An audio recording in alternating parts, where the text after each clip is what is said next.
Conta pro pessoal aí como é que começou a tua história dentro do fisiculturismo, quando você começou a competir, as primeiras referências aí. Então, primeiramente, falando referência, ele está sentado exatamente aqui, Isaac Balbi Isaac e Balbi. Vinícius. Eu comecei indo para academia, companhia atlética, quando eu era muito pequena, 6, 7 anos de idade, acompanhando minha mãe. Ela me deixava lá nas aulas de balé, nas aulas de ginástica, do que fosse, enquanto ela estava malhando. E eu sempre saía do balé, ia lá embaixo, ficava assistindo eles treinando, falava, nossa, que coisa incrível. Isso com 6 anos de idade, né? Desde pequena. Minha mãe mesma falava que ela me botava no balé e eu corria para os pesos. Mas o balé foi muito importante para a postura e tudo mais. Porém, meu coração já falava que eu ia para outro caminho. Desde pequenininha sempre gostei, sempre, assim, admirei mesmo, sabe? Mas não tinha ideia do que era competir até assistir o Isaac e o Vini. Eles sempre treinando super pesado e eu via a paixão que eles tinham pelo esporte, pelo que eles estavam fazendo. Tem muita gente que vai, treina e tudo mais, mas assim, estão lá só por um estilo de vida, o que eu respeito.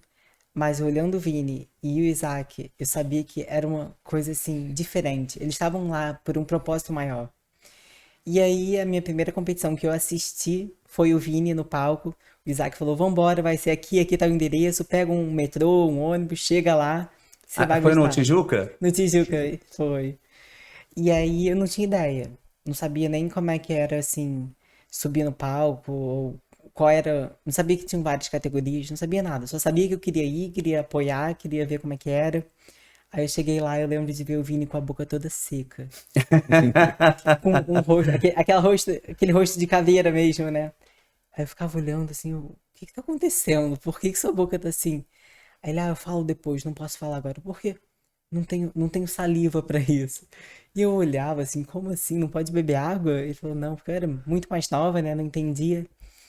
Aí eu falei, tá bom, então a gente fala depois. E eu fiquei lá na torcida. E depois também tive a honra de assistir o Isaac lá em Ohio, no Arnold Classic. Então, assim, foram realmente as primeiras competições que eu assisti. Mas depois que eu comecei a entrar nessa área mesmo, nossa, eu comprei várias revistas do Flex Magazine, comecei a assistir no YouTube, comecei a tentar, de qualquer forma, assim, aprender sobre a história do esporte. Porque antes mesmo de eu imaginar que eu fosse competir um dia, eu queria entender o que que passa na cabeça de fisiculturistas. O, o que que... Porque assim, você tem que ter uma mente muito forte. Não é apenas academia, é muito além disso.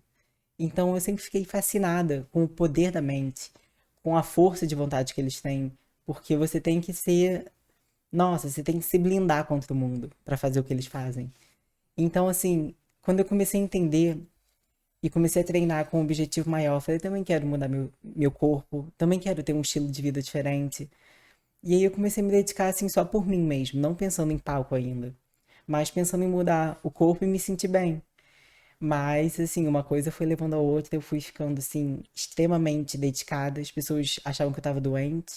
Com que idade, Natália? Eu tinha uns 13 anos, 14 anos. E, assim, eu já tava muito, muito, muito focada. Mas o meu problema naquela época era que eu não tinha o conhecimento. Eu ainda tava no ensino médio aqui. E, assim, eu não tava. Eu não tinha os. Eu não sabia o caminho para alcançar o que eu queria. Ah, mas também com 13 anos Exatamente. também, não tem como, pô, não tem como, faz parte. E aí, assim, eu fui fazendo o que eu ouvia, o que dava pra fazer, mas não foi o caminho certo. Então, assim, eu perdi muito peso no começo. E as pessoas falavam, você tá com anorexia, você tá ficando muito magra. E não era isso. Eu sabia o que eu queria, só não sabia como chegar lá. E como eu não tinha um apoio, não tinha, assim, alguém pra meio que me mostrar o caminho, o que comer, o que fazer, o que, sabe, me dar uma infraestrutura melhor nisso, eu fui fazendo o que eu sabia, estudando o que dava. E aí eu acabou que quando eu tinha 14 anos eu fui para os Estados Unidos para uma viagem para Disney. E aí quando eu tava voltando dessa viagem, minha mãe falou no avião: "Então, você gostou da viagem?" Eu falei, gostei, foi legal e tal. Ela, que bom, porque daqui a 2 semanas a gente vai estar se mudando pra cá. Você tem a opção de ficar com seu pai ou de ir comigo. E foi mais ou menos assim, uma decisão bem rápida que a gente teve que tomar. Mas, assim, eu tive medo, Eu não sabia, né? Minha vida toda vai mudar super rápido. Você já falava inglês nessa época? Não falava inglês, não falava inglês. Minha mãe falava inglês fluentemente, mas, assim, eu tinha aquele inglês base de colégio, mas muito, muito básico, digamos assim. E aí eu tava, assim, super insegura o que eu vou fazer, sabe? No meio do ano escolar, mas foi uma das melhores decisões que eu podia ter feito na minha vida. Lógico que eu nunca deixaria minha mãe ir sozinha. Ela nunca me deixou sozinha, nunca deixaria ela, e eu sempre falei pra ela. Se você precisar, eu vou estar lá. Nos momentos bons, nos ruins, nas dificuldades, os obstáculos, a gente vai vencer juntas. E eu agarrei a oportunidade, fui pra lá. Minha mãe teve essa oportunidade de ir pra lá. Ela sempre quis voltar para os Estados Unidos, ela sempre gostou do estilo de vida americano. E eu falei, quer saber? Vamos confiar em Deus, vamos dar uma chance ao futuro e ver como é que vai ser. E a gente foi pra lá e foi lá que começou mesmo a minha história no bodybuilding, no fisiculturismo, porque lá, assim, eu já me sentia bem na academia. Assim, qualquer problema, qualquer coisa que tivesse, eu ia pra academia, era meu refúgio. Eu não precisava falar inglês lá, eu não precisava falar com ninguém. Eu podia estar na minha zona, no meu conforto, fazendo uma coisa que só dependia de mim, da minha força de vontade, do meu esforço. Então, assim, eu me sentia bem lá. Eu passei tanto tempo na academia que um dia um fisiculturista, bem mais velho, ele me assistia toda vez. Ele treinava o filho dele, o nome dele é Wade, e ele tava me assistindo assim. Aí ele veio falar comigo se eu tava querendo competir, o que eu tava querendo fazer. Eu fiquei olhando pra ele assim. Primeiro que eu nem entendia o que ele tava me perguntando, eu não falava inglês direito.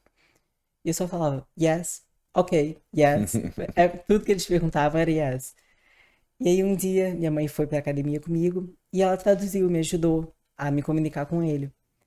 E dali então, dali em diante ele falou, não, eu quero treinar com você, eu vou te mostrar algumas coisas, umas técnicas old school e tudo mais. Ele me deu um CD do Jay Cutler, 2004, um dos DVDs que ele fez da, da preparação dele e tudo mais. Eu comecei a assistir aquilo, fiquei fascinada. Aí dali eu fui, comprei os outros DVDs dele, comecei a assistir. Eu tinha um pôster do Dorian Yates na minha parede. Eu ficava estudando anatomia. Comecei a comprar livros e livros, anatomia, fisiologia, tudo do esporte, do corpo humano, para entender, para me educar e poder aplicar em mim mesma. E aí daí começou uma história muito, muito emocionante na minha vida como atleta. Fui para a faculdade, dali também foquei no corpo humano, medicina esportiva, nutrição, Mas você tem 3 faculdades, tudo. né, Natália? A gente Isso. tava conversando antes. Eu falei, caraca, que é isso? Você acabou de assistir um corte do podcast A Vida é um Caos. E para você assistir o episódio completo é muito simples, é só você pegar o link que está aqui na descrição deste vídeo. E se você tem um canal de corte e quer usar o conteúdo do podcast A Vida é um Caos, fique à vontade. A única coisa que eu peço é que você coloque o link do episódio completo na descrição.